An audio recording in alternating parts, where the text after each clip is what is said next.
E-mountain biking is a great way of getting out there and exploring the local trails. But unfortunately, with anything mechanical, you're going to run into a few mechanical problems along the way. So today's video could take a look at all those common e-bike problems and how we're going to rectify them on the side of the trail.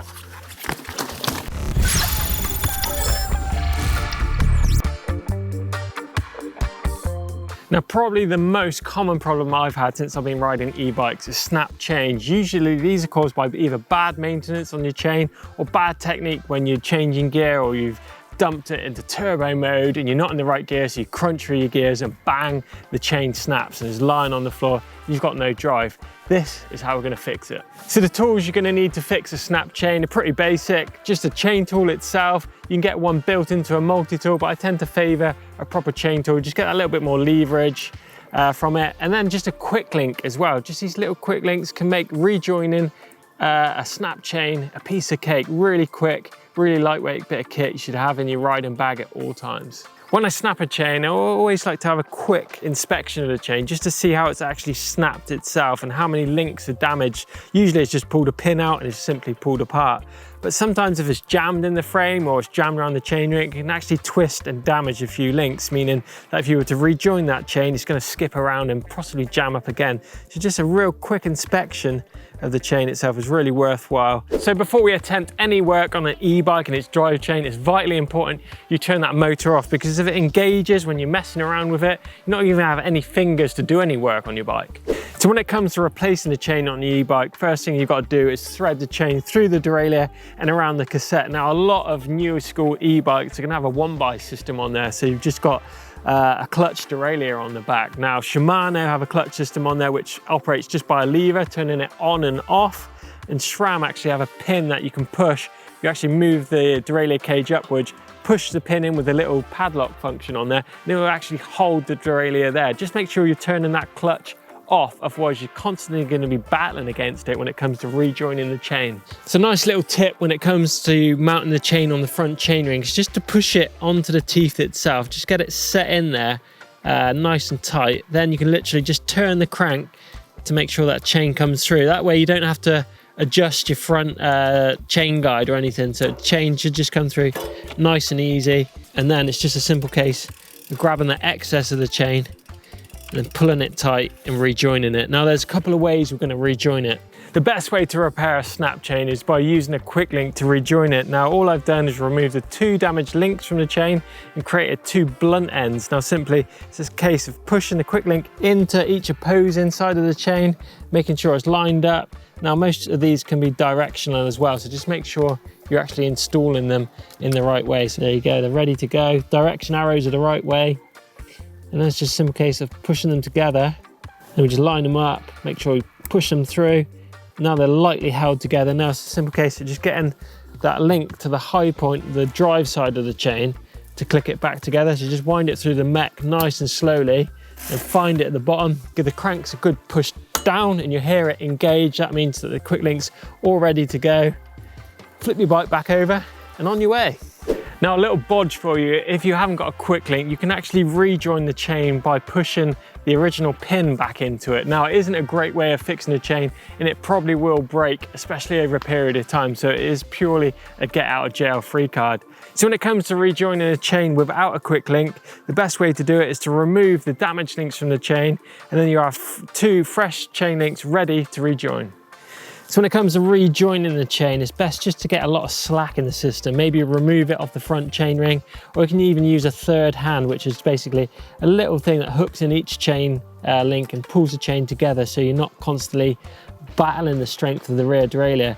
Now we just line it up, clip it in, and that should hold.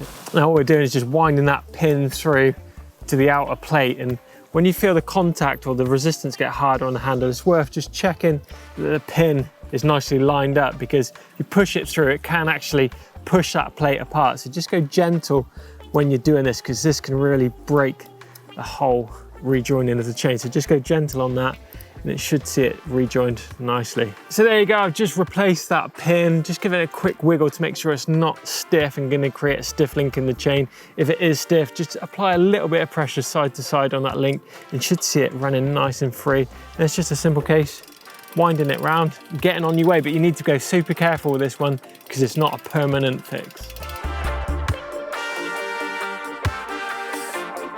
When you're riding e-bikes, you tend to shift gear a lot more than you do on a regular trail bike. I mean, you're going up and down the gears for big climbs and descents, so a snapped gear cable can be quite a common problem that you're going to experience out on a ride. Now, it isn't necessarily a game ender, it just can mean that the ride can be a little bit more harder than it would do if you had your whole spread of gears. You're going to be stuck in your hardest gear. Now, this little hack is going to make things a bit easier. Now, first up, I'm just going to flip my bike over upside down. I've placed some branches underneath the grips just to give it a bit more space to make sure I'm not scratching up my controls and brake levers, things like that. I've also turned the power off as well, so just make sure that motor isn't going to kick in once I'm working on the drivetrain. Now, the only tools you're going to need for this little hack is going to be a multi-tool to undo the derailleur clamp bolt and just a zip tie. So first up, I need to undo the derailleur clamp bolt, so I'm just going to undo that.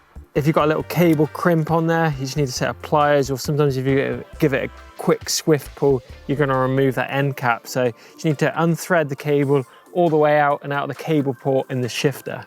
Then all we need to do is remove the outer gear cable from the rear mech and then thread the inner cable through where the outer cable was housed. So just finding that little hole, feeding the cable through, pull it all the way through, and then you just need to get this inner cable into the mech cable clamp bolt as well. So make sure that's nicely located in there and just apply a bit of pressure to there, and then you should see the mech move up the cassette. So we're just applying a bit of pressure.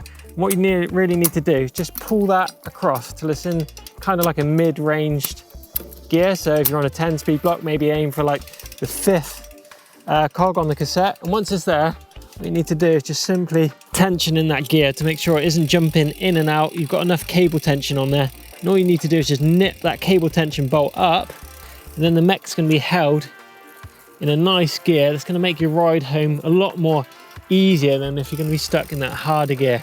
Now, a lot of people think you can adjust the stop screws on the derailleur, but if you get lucky with those, you might be able to adjust it 1 or 2 gears at the blocks, but you're going to run out of adjustment pretty quick.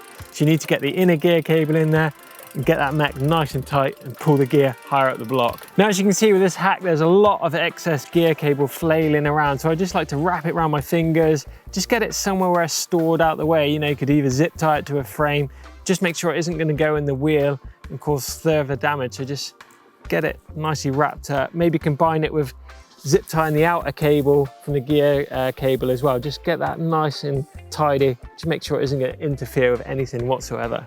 So there you go. I really hope you've enjoyed today's video on all those common trailside mechanicals and how we can fix them. Hopefully not going to see you broken down at the side of the trails. But if you want to stick around and check out the worst mechanical breakdown ever, the broken mech hanger, check this one out down here.